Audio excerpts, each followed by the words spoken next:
Hey everyone, welcome in to another daily editorial here on the KE Report. Corey and Chad here chatting with Jordan Roy-Byrne, founder and editor of The Daily Gold. Now, Jordan, look, gold still holding above $2,000 as much as everybody is waiting for a correction in gold. We've said it before that maybe that correction from some of these overbought levels will come just in terms of time, where gold moves more sideways and lets some of these indicators move back into still bullish, but more neutral territory. One thing we do need to understand, though, that if this is a bull market, then overbought conditions, that is a characteristic of bull markets, even longer term bull markets. Jordan, what do you have to say to all those people, all the investors saying, I'm waiting for a correction in gold, a larger correction in gold to deploy some more capital? Well, those people aren't going to see it unless they can find a time machine and go back exactly 1 year because I think roughly a year ago or so, we had the miners drop, I want to say 50 or 60% in the miners, and gold, I think the gold price corrected 20%. So people are looking for this huge correction that basically already happened. And at the same time, we came off the bottom last year, this winter into January, and then gold corrected 8%, which I remember before the correction, I was concerned and telling you guys, well, looking at the history, gold shouldn't correct. It shouldn't go below 1800. It should only correct 8% right now if it's in a bull market. And I did have my doubts that gold would only correct that much, but it did. And so it's following a bull market path, even though we're early in a new bull market. And when you are early in a new bull market and you don't get extended, like you don't have this huge rally where you're really overbought and you're way above the moving averages, unless you have something like that, the corrections in the first year or so, they tend to be limited to 6%, 8%, and they really aren't that frequent. So as far as when gold is setting up for the next, call it a 10 or 12% correction, I don't see it at any time soon. I think the probability here favors gold eventually pushing higher out of this consolidation and making a new all-time high. And we're seeing in the stocks, we're seeing more strength, more relative strength in the stocks here as gold corrects. So that's a positive. There's also a bread thrust in GDX, which I've talked about in the past. We're only two of these in the last 10 years or so. So now we're getting a third one. And after those last two, one was in 2016, one was in 2019. GDX and the gold stocks, GDXJ as well, they kept moving higher in the short term. So looking at all these pieces of evidence, I mean, they tell me that I think we're going to see this market continue to move higher. I think that's the risk, that gold and precious metals could get even more overbought here, as we get further into the spring. Yeah, Jordan, that's a good summation because people are so used to things being more oversold for longer than they expect in a bear market that a lot of people's playbooks haven't switched to a bull market playbook where things can stay overbought longer than people expected. So it's just interesting to see how so many people are expecting a further pullback. And as you just highlighted, the 8% pullback we saw from January into February and early March was a pullback that you could have bought. And now we're consolidating here. Now, the concern, though, is later this year, we hit a recessionary slowdown, that maybe we do hit more economic data that's a little more concerning, and then maybe the general market sells off. And the thesis that some people have is when that general market sells off, it's going to suck everything down the drain and the precious metals along with it. You're actually looking for that to be the time period where precious metals diverge. I'd love you to maybe highlight that because so many people are worried, Jordan, about later in the year, a big corrective move hitting the markets. Yes. Well, first of all, a big leg lower in the S&P. S&P is trading at 4,100 right now. Let's say it's a move that eventually takes the S&P down to 3,200 or maybe a little bit below that. We're going to hit a recession. Now, all of those things happening, and then the Fed will have to cut rates. I mean, they're going to try not to for a little while here, but in that scenario, they have to cut rates. We'd see a lot of fiscal support, and I think precious metals are already starting to sniff that out.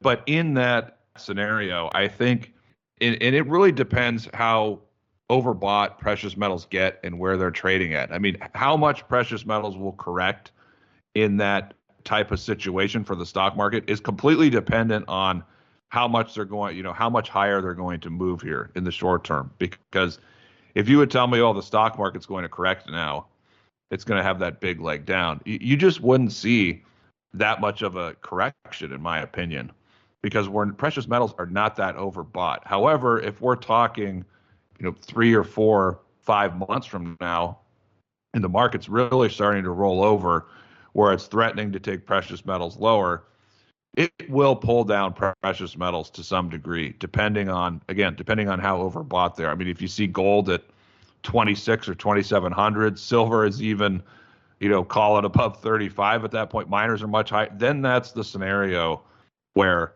you could see it would be a correction in a bull market for precious metals.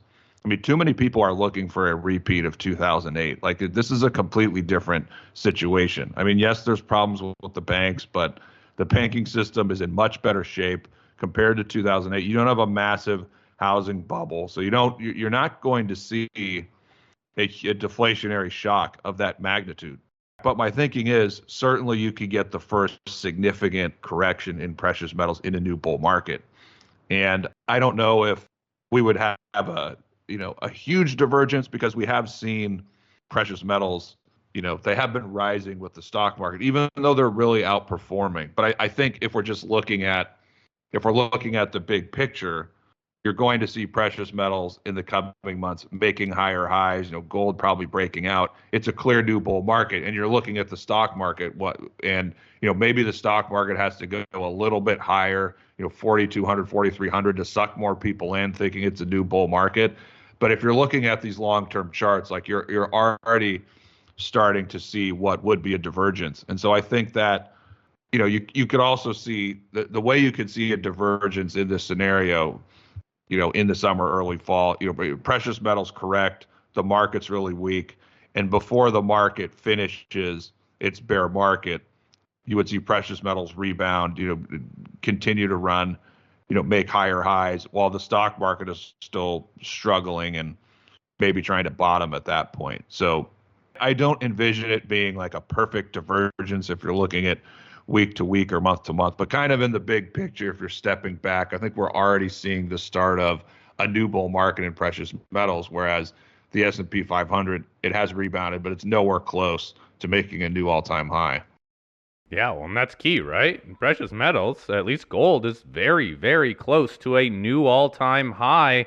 Not a whole lot of other markets are. But then that filters down to the stocks, and it sounds like you can still make the argument that this is early on in a potentially longer-term bull market, because this is just, the start of when something like GDXJ actually gets to overbought territory on even a daily chart, with all the juniors that we've seen that some are up and some are actually making 52-week highs, but they're well off highs of just a couple years ago. It doesn't seem like it's too late to get positioned. So, Jordan, for those people with cash still on the sidelines looking at investing, what is the timing? What is the strategy? Well, the strategy is if you look at juniors and larger juniors like I do, the strategy is focus on individual companies.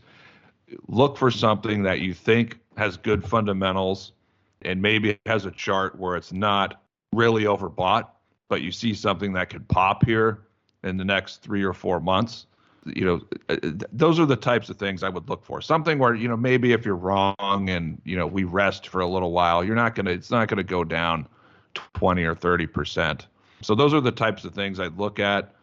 Keeping in the back of your mind that, maybe later this summer or fall, we could have the first correction in this bull market.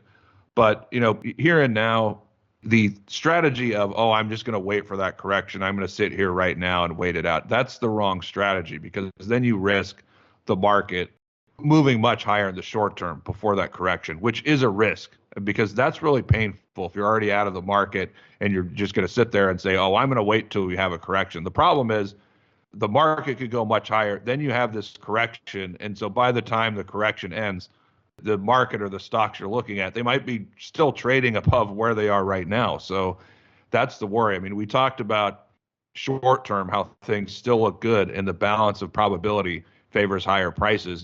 If you're looking at companies and they're not that stretched and there's still value there, and I am finding these things in my newsletter. I mean, there's still quite a few things that, maybe they've gone up a little bit or they're pulling back now, but they have really good fundamentals. I mean, there's still quite a few of those things available to be bought at this point that are not stretched like, a lot of the large caps and the royalty companies are.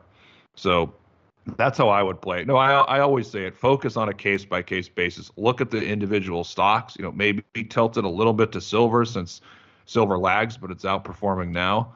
But those are the things I would look at. Well, Jordan, maybe just because you've been in the sector for so long and you've kind of been around the rodeo a couple of times, this isn't your first rodeo. What advice would you have to investors that are just getting a little too skittish overall, trying to get in and out of markets, worried about corrective moves, trying to get in and trying to time things at this point we are at in possibly the new secular bull market? What advice would you give to traders that are maybe getting a little trigger happy and overthinking it? Focus more on stock selection than market timing. It's good to have a general idea of market time, but I can just tell you there's nobody who can successfully time the market all the time. I mean, there's like 10 people in the world who can do like really successfully, and that's why they make billions of dollars. But it's just, I mean, if you think you're going to be able to successfully time this thing, every up and down, you're not going to be able to do that. And at the same time, because look, I've tried to do it both ways. You make way more money buying and holding the right companies, especially at this point when we're in the new bull market and we're past 2021, 2022. You are going to make way more money focusing on stock selection, picking the right stock. So focus on the stocks. I mean, if you have a stock that's really overbought right now and you think it's overvalued, then trim some of it and use that capital to buy something else. That's a better buy at the moment. So you have to keep it simple like that and focus on the stocks. Look, I've done it both ways as a technical analyst. I've tried to trade in and out.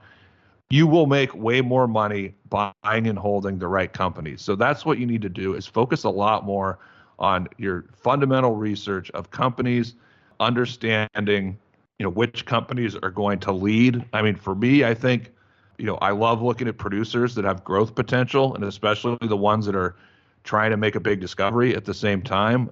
Companies that have production growth can really leverage your gains over a couple of years. And at the same time, I also like to look at silver because I just think there's way more upside leverage there. If we're going to see a real bull market in gold and it's going to blow the roof off here in the next couple of years, silver is going to do even better. So silver stocks will perform even better. So you're at the right spot here. Don't mess it up by trying to trade in and out. It never works. Focus on companies and their fundamentals. All right, Jordan, we'll leave it there. And I think, again, this is all predicated on a new longer-term bull market being here. So many investors, I think, got burned thinking that gold would break out or any metal would break out and all the stocks would just keep going higher. That wasn't the case over the last decade, except for a few time periods. But everything we're hearing from a wide range of analysts, and not just precious metals analysts, they're saying that this outlook for gold in particular is very good. So, hey, I take a lot away from what you say and what a lot of our other guests do. And right now, man, oh man, there's a lot of people bullish and bullish for the right reasons for the precious metals especially. Jordan, thank you for your time. We'll chat next week. Have a great rest of your week.